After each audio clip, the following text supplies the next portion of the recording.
Share हो रहा है।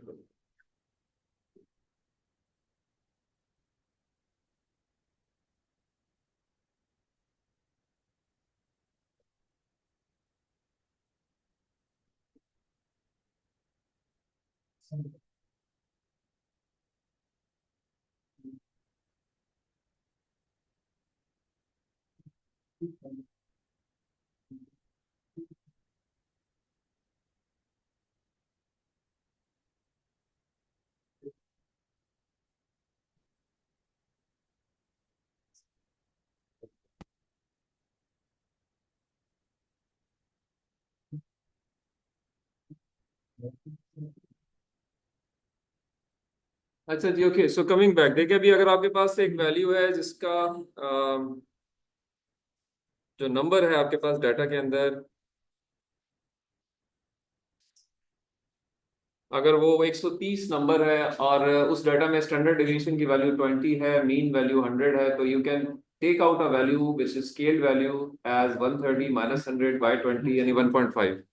तो 130 जो है वो ये नंबर ये बता रहा है कि आप अपने मीन से कितना दूर हैं, कितनी स्टैंडर्ड डिवीजन दूर है। तो ये 1.5 स्टैंडर्ड डिवीजन दूर है, क्योंकि मीन 100 है, स्टैंडर्ड डिवीजन 20 है। तो 20 प्लस 10 यानी 1.5 अमाउंट ऑफ मीन से दूर है। तो ये एक तरीका कार है डाटा के अंदर डिस्ट्रीब्यूशन शो करने का, स्केल्ड वैल्यू। तो इसमें भी आप 130 को रिप्लेस कर सकते हैं 1.5 से, इस पे लर्निंग आसान होगी। जी। सर ये वो इसके लिए जो लास्ट में वो रिजल्ट हम बनाते हैं तो और यदि सॉल्यूशन के बाद जब नीचे बचे तो उस सर्कल से ये होता है वो वो तो इनफैक्ट आप सही कह रहे हो। वो इनफैक्ट जब आप इसको आप इस तरह कह सकते हैं कि जो बेल शेप कर्व बनता है ना, तो उसमें डाटा पूरा प्लेस हो जाता है ना। अब उस डाटा के अंदर कुछ लोग जो है वो मीन से या एवरेज से नीचे होते हैं, कुछ लोग एवरेज से ऊपर होते हैं, तो आप उसको इंडिपेंडेंट ऑफ दैट पॉइंट कर देते हैं। आप सिंपल उसको प्लेस करते हैं, चाहे एवरेज आपकी 60 पे है, चाहे एवरेज आपकी 80 पे है, चाहे एवरेज आपकी 40 पे है। सर हर बंदा एवरेज हम उस डाटे से निकालते हैं। डाटा में होती है ना एवरेज।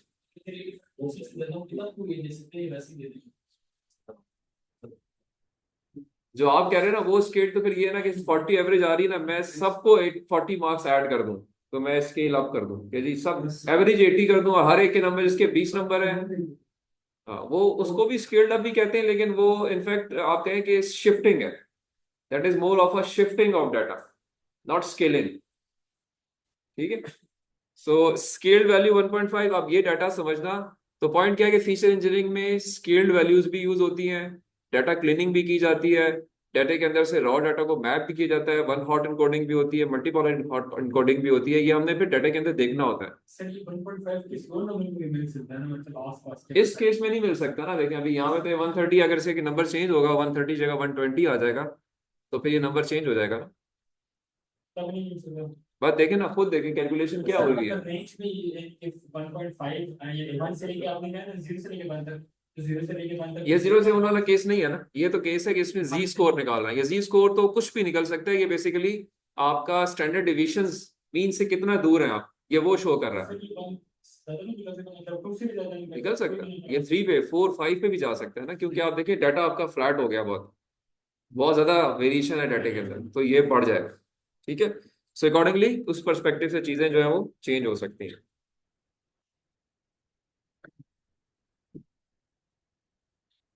ओके। सो डाटा क्लीनिंग जो है उसमें अब अगर आप देखते हैं कि कुछ आउटलायर्स भी हैं डाटा के अंदर, वैल्यूज बहुत अजीबोगरीब सी हैं या बहुत हैपोजेड हैं, तो हम दो और प्रोसेस से भी कर सकते हैं। लॉगरिथमिक स्केलिंग एक फिनोमेना है, या आप एल्गोरिथम ले लेते हैं, लॉग वैल्यू ले लेते हैं, तो वो वैल्यू जो है छोटी हो जाती है।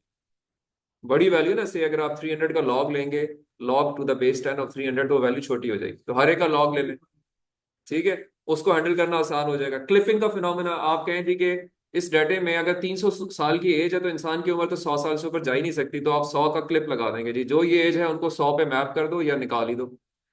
तो अगेन डाटा की क्लीनिंग के परस्पेक्टिव से ये काम किया जा सकता है। स्क्रबिंग का एक फिनोमेना है कि जो बुरी वैल्यूज हैं, गलत वैल्यूज हैं आपके डाटा के अंदर, उनको आप उन पे मुख्तलिफ एक्शंस कर सकते हैं। आप कोई कोई बंदा डाटा में कोई वैल्यू वैल्यू एंटर करना भूल गया, ठीक है, उसको हम ओमिटेड वैल्यूज कहते हैं, तो उसको हमने रिप्लेस करना है, इसका एक तरीका है कि एवरेज आउट करके लिख दें हम। ठीक है। डुप्लीकेट एग्जांपल्स हैं, उस डाटा को डिलीट कर दें। क्योंकि रिपीट हो रही हैं। कोई गलत लेबल हुआ हुआ है, हमने देखा कि जी बिल्ली को कुत्ता डिक्लेयर किया हुआ है, कुत्ते को बिल्ली डिक्लेयर किया, तो उस एग्जाम्पल को ठीक कर लें या डिलीट कर दें। और इस तरह से कोई फीचर वैल्यूज बहुत ऑड है, जैसा अभी मैंने कहा 300 साल उम्र आ गई। टेम्परेचर यहाँ मेंशन है कि आप टेम्परेचर ले रहे हैं और बाहर टेम्परेचर जो है वो -100 डिग्री सेल्सियस शो हो रहा है, जो कि नहीं हो सकता। तो again that thing has to be noticed. क्योंकि क्या होगा, ये गलत वैल्यूज जब आप फीड करेंगे ना अपने एल्गोरिथम को, तो वो उसको खराब कर देगा ना, उसकी ट्रेनिंग को खराब कर देगा, प्रोसेस को लंबा कर देगा, और आपको रिजल्ट ठीक नहीं देगा। तो इससे पेशतर के आप मशीन लर्निंग में जाएं, पहले डाटा को देखना जरूरी होता है हमेशा। जो बंदा डाटा को देखे बगैर काम शुरू कर देता है वो ज्यादा लंबा उसमें परेशान होता है। जो उसको देख के काम करता है, करेक्शंस लगाता है, वो जल्दी चीजों को ठीक कर लेता है। We can also use some of the other statistics features like min max ले सकते हैं डाटा का आप, मीडियन मीन को, स्टैंडर्ड डिविएशन को, इनको यूज करके अपने डाटा को आप रेगुलराइज कर सकते हैं accordingly, then that can be use for training. Okay, अब एक चीज और मैंने लास्ट क्लास में बताई थी कि हम फीचर क्रॉसेस का काम भी करते हैं। लाइक ये जो ऊपर इक्वेशन लिखी हुई है, इसमें अगर आप देखो तो हमारी रेगुलर जो इक्वेशन थी वो ओमेगा 1 x1 ओमेगा 2 x2 थी, अगर दो फीचर्स हों। But we can also introduce another feature x3 which is cross of x1 x2, right? So this brings in the non linearity in our this expression. अब ये पहले थी ये linear regression, अब it becomes polynomial regression. Polynomial regression से मुराद क्या है? Any type of curve which can be defined with this equation, क्योंकि स्क्वायरिंग आ गई ना। स्क्वायरिंग में आप एलिप्स को, पैराबोला को, नॉन लीनियर कर्व्स को आप एक्सप्लेन कर सकते हैं। तो अब ये डाटा जो यहाँ शो हुआ है, जो कि से spam and not spam mails का है, तो कुछ इस तरह से डिस्ट्रीब्यूट हुआ है। अब इसको अगर आपने आइडेंटिफाई करना है, तो ये इसके लिए एक स्ट्रेट लाइन तो नहीं काम चलेगा। We need to have something like this. इधर अगर आप देखो तो ये दो कर्व्स जो है वो इनको सेपरेट कर रहे हैं, और इसके लिए जो इक्वेशन बन रही है वो ये बन रही है। ये इक्वेशन अगर इंप्लीमेंट की जाए omega 1 x1 omega 2 x2 plus omega 3 x1 x2, और उसमें वैल्यूज जो है वो प्लेस की जाए ओमेगा की, यानी वेट्स की 0.2 0.1 एंड 0.4, तो ऊपर क्या हो जाएगी 0.1 x1 plus, sorry 0.2 x1 plus 0.1 x2 plus 0.4 x1 x2। इस इक्वेशन को अगर इंप्लीमेंट किया जाए तो ये दो कर्व्स मिल जाएंगे जो कि इसको आइडेंटिफाई कर देंगे, क्लासिफाई कर देंगे। ठीक है, तो इसके लिए what we do, we convert our data और आर इक्वेशन, या कहेंगे उसको में हम उसमें एक इंजीनियरिंग करते हैं। कैसे? हमने पहले लिया था सिर्फ x0 x1, अब हम लेंगे, हम x0 x1 भी लेंगे, x0 का स्क्वायर भी करके ले सकते हैं। यानी दूसरे फीचर जो आपके फीचर्स हैं उनके स्क्वायरिंग के साथ भी, उनकी मल्टीप्लिकेशन के साथ भी चल सकते हैं। जो इक्वेशन बनेगी वो नीचे वाली इक्वेशन बन जाएगी। This is in fact now a polynomial equation which gives us flexibility to model any non-linear function, and accordingly that can be again trained for minimizing the error, और अल्टीमेटली इस तरह का कर्व हमें मिल जाएगा। सो feature crosses जो है ना, ये भी बड़े इंपॉर्टेंट होते हैं।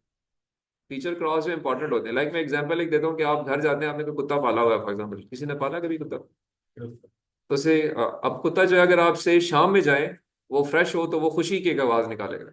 लेकिन अगर आप रात में लेट नाइट जाएं 3 3:30 4 बजे, तो वो शायद उस टाइम पे आपको देख के कुछ कराएगा अजीब तरीके से। तो जो रिस्पॉन्स या ये जो प्रॉब्लम डिफाइन हो रही है, ये इसमें दो फीचर्स आ रहे हैं, यानी sound eight along with the time. ठीक है, तो दो फीचर्स कंसिडर हो रहे हैं, तो अकॉर्डिंगली यहाँ पे फीचर क्रॉस हो रहा है, एक फीचर की बेस पे प्रॉब्लम डिफाइन नहीं हो रही। तो ये एक जस्ट रियल लाइफ एग्जांपल है कि there are sometimes a situation can be better described by taking two features at a time। ठीक है, we call it feature cross। so इसके ऊपर again we have a exercise as well, और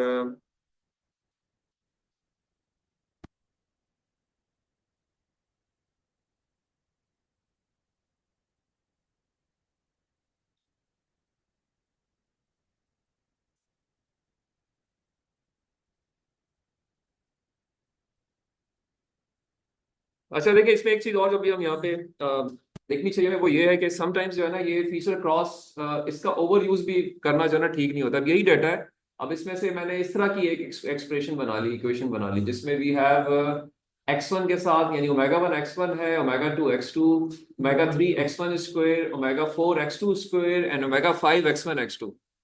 और उसमें मैंने वेट्स भी निकाल लिए, 0.1 x1 plus 0.3 x2 plus 0.4 x1 square plus 2 x2 square plus 1 x1 x2 square, और ये इक्वेशन मैंने जब प्लॉट की तो ये इस तरह का कर्व बनेगा, तो यहाँ राइट साइड पे ये ओवर ज्यादा जो है ना, मैंने इसको मतलब ये सिंपलिस्टिक नहीं है, अब ये इसने उल्टा मेरे सिचुएशन को खराब कर दिया। ठीक है, द प्रीवियस फिगर जिसमें ये नहीं थे, यानी जो ये वाली अगर मैं करूं तो ये ज्यादा इजी है, स्ट्रेट लाइन जो प्लॉट हो रही है इसके अंदर ये डाटा को ज्यादा अच्छा बाइफरकेट कर रही है। देखिए मैंने इसमें क्या किया, मैंने आखिरी तीनों फीचर क्रॉस को जीरो कर दिया, इनकी जरूरत ही नहीं है। सो फीचर क्रॉस को देखना जरूरी है, but still we have to see के यार ये मुझे करना भी चाहिए कि नहीं करना चाहिए, तो you apply, check the results, maybe you have to delete certain things and come back to the simpler one. So instead of having this type of relationship, this is a better relationship to express the data dependency कि इसमें हो क्या रहा है। ठीक है, इधर भी फीचर क्रॉस है, लेकिन मैंने फिर उसको अल्टीमेटली खत्म कर दिया। जब रखा हुआ था तो कुछ और चीज मिल रही थी, ठीक डिपिक्शन नहीं आ रही थी, बट जब निकाल दिया तो बेहतर हो गया। ठीक है, तो इस काम के लिए जो ना एक फिनोमेना यूज होता है उसको हम नाम देते हैं रेगुलराइजेशन का। रेगुलराइजेशन ये है कि अगर ओवरफिटिंग कर रहे हैं आप by using a complex method, आपका मशीन लर्निंग एल्गोरिथम, तो we use a principle called regularization. और उसमें इनफैक्ट दो तरीके होते हैं, यू हैव L1 रेगुलराइजेशन, इसको लीसो रेगुलराइजेशन कहते हैं, और सेकंड है आपकी L2 रेगुलराइजेशन, इसको हम कहते हैं रिज रेगुलराइजेशन। ठीक है, दो डिफरेंट, और ये बेसिकली क्या है कि आप मॉडल को पिनलाइज करते हैं कि यार आप ठीक हो जाएं, आप बहुत कॉम्प्लेक्स हैं। ठीक है, वो आपने एक लेक्चर सुना होगा ना, वो मौलवी खादिम कहते हैं यार कि हम कमेटी डाल लेते हैं और पहली कमेटी ले लेते हैं, सारे कर्जे उतार देंगे और जो पैसे मांगे वो देंगे जी ये भी आंदा जी गौरी, नहीं देंगे उसको, सीधे हो जाओ, कहते हैं ना सीधे हो जाओ, मतलब वो जस्ट जो किडिंग पॉइंट ऑफ व्यू से, लेकिन ये कि यू आस्क द मॉडल यार के सीधे हो जाओ, you are very complex, so you apply the, penalize करते हैं उसको, पनिश करते हैं, जिसके लिए ये लिखा हुआ है यहाँ पे कि जी जनरली तो हम मिनिमाइज करते हैं लॉस को, जो हमारा तरीका होता है एल्गोरिथम के अंदर, but we sometimes also minimize loss along with the complexity as well, कि कॉम्प्लेक्स बहुत ज्यादा है इसको कम करें, जिसके लिए हम जो टर्म यूज करते हैं उसका नाम है लॉस टर्म या रेगुलराइजेशन टर्म, और मॉडल कॉम्प्लेक्सिटी को हम कम करते हैं। और वो किस तरह से कम की जा सकती है, लाइक देखें अब ये आपके पास वेट्स के स्क्वायर वैल्यूज हैं, अब यहाँ पे अगर आप वेट के स्क्वायर वैल्यूज को देखते हो तो यहाँ पे आपके पास जो है वो एक वेट जो है वो बहुत ज्यादा आ रहा है, 5 का स्क्वायर आ रहा है, यानी इस पूरी टर्म के अंदर जो प्रीडोमिनेंट फैक्टर है वो W3 है। ठीक है, W3 का स्क्वायर आ गया, which is a huge value, so it means this is introducing lot of complexity in the system, right. अच्छा, अगर इसको हमने लेके चलना है और इसको पिनलाइज करना है, ये ये जो टर्म है ना, ये L2 रेगुलराइजेशन टर्म की मैथमेटिक्स है कि just square all the values of the weight vector, तो ये नॉर्म निकला हुआ है वेट वेक्टर का, उसका स्क्वायर हुआ है, अगर इसका स्क्वायर ना ले तो ये L1 रेगुलराइजेशन हो जाएगी, तो सिर्फ ओमेगा के नॉर्म को ऐड कर लें इंस्टेड ऑफ स्क्वायरिंग। ठीक है जी, सो अकॉर्डिंगली जब आप इसको अप्लाई करते हैं तो ये रेगुलेशन क्या कह रही है कि एक लैम्डा वैल्यू अप्लाई करें जो कि कॉम्प्लेक्सिटी को भी पिनलाइज कर रही हो। ठीक है, so what we have, this is the cost function now. इसमें देखें आपके पास जो लेफ्ट हैंड साइड वाली टर्म है, पहली दो टर्म्स हैं वो वही टर्म्स हैं जो हम पहले यूज करते आए हैं, यानी एरर का स्क्वायर है, y is the desired value and xi omega j is the obtained value summation omega i, उसका स्क्वायर किया हुआ जो एरर था, ये कॉस्ट फंक्शन था, इसको हम कम करते थे। अब इस केस में हमने लैम्डा के साथ वो वेट का वैल्यू भी सम अप कर ली, विच इज L1 रेगुलराइजेशन, ऊपर वाली L1 है, नीचे वाली L2 है। ठीक है, और इसको हम कोशिश करेंगे कि हम कम करें by applying this cost function, क्योंकि मॉडल कॉम्प्लेक्स भी है, तो रेगुलराइजेशन का फिनोमेना जो है वो कॉम्प्लेक्सिटी को चार्ज करता है और सिस्टम की कॉम्प्लेक्सिटी को भी कम करने की कोशिश करता है along with the error produce by the system. ठीक है, this phenomena is very common in machine learning algorithms कि you do both the things. So यहाँ अगर आप देखो तो इनकी थोड़ी डिटेल दी हुई कि L1 L2 are often refer to as penalty that is applied to loss function. What the regulation does is making our classifier simpler to increase the generalization ability. Parameter alpha जो कि यहाँ lambda की form में लिखा हुआ है in the chart above is hyper parameter which is set manually, the gist of which is the power of regularisation, the bigger alpha is the more regularisation will be applied and vice versa. Regression that uses L1 regulation is called LISO या LASSO regression, and the one that uses L2 is called ridge, right? So regression is a key technique to solve overfitting. ठीक है जी.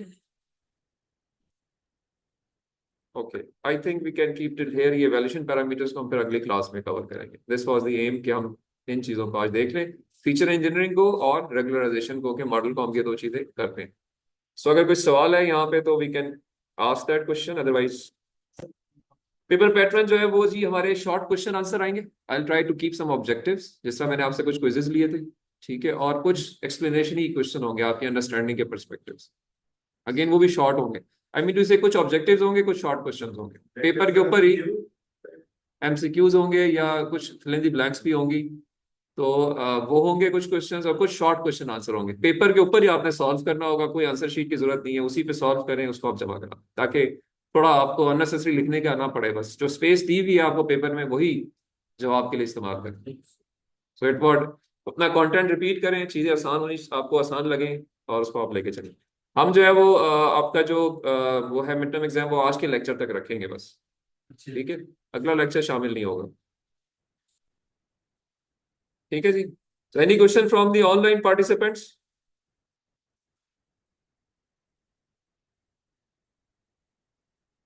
No question? No no sir. चलें जी, ठीक है. Thank you very much. See you in the exam now. इंशाल्लाह Thursday को हम देखेंगे कि क्लास लेने की जरूरत है या नहीं. अगर एग्जाम्स हो रहे होंगे तो आपको हम एक वीक एक्स्ट्रा दे देंगे, और अकॉर्डिंगली जो है ना वो देखते हैं. विल डिसाइड वेडनेसडे को डिसाइड करेंगे. ठीक है, ट्यूसडे की हाउवर क्लास नहीं होगी, वो आज हमने क्लास जो है ना एक्स्ट्रा ले ली है. ठीक है. सो चलें जी, सी यू इंशाल्लाह नेक्स्ट टाइम. ओके, जो आपके पॉइंट्स हैं वो आप नोट कर लीजिएगा. हम ये कर सकते हैं.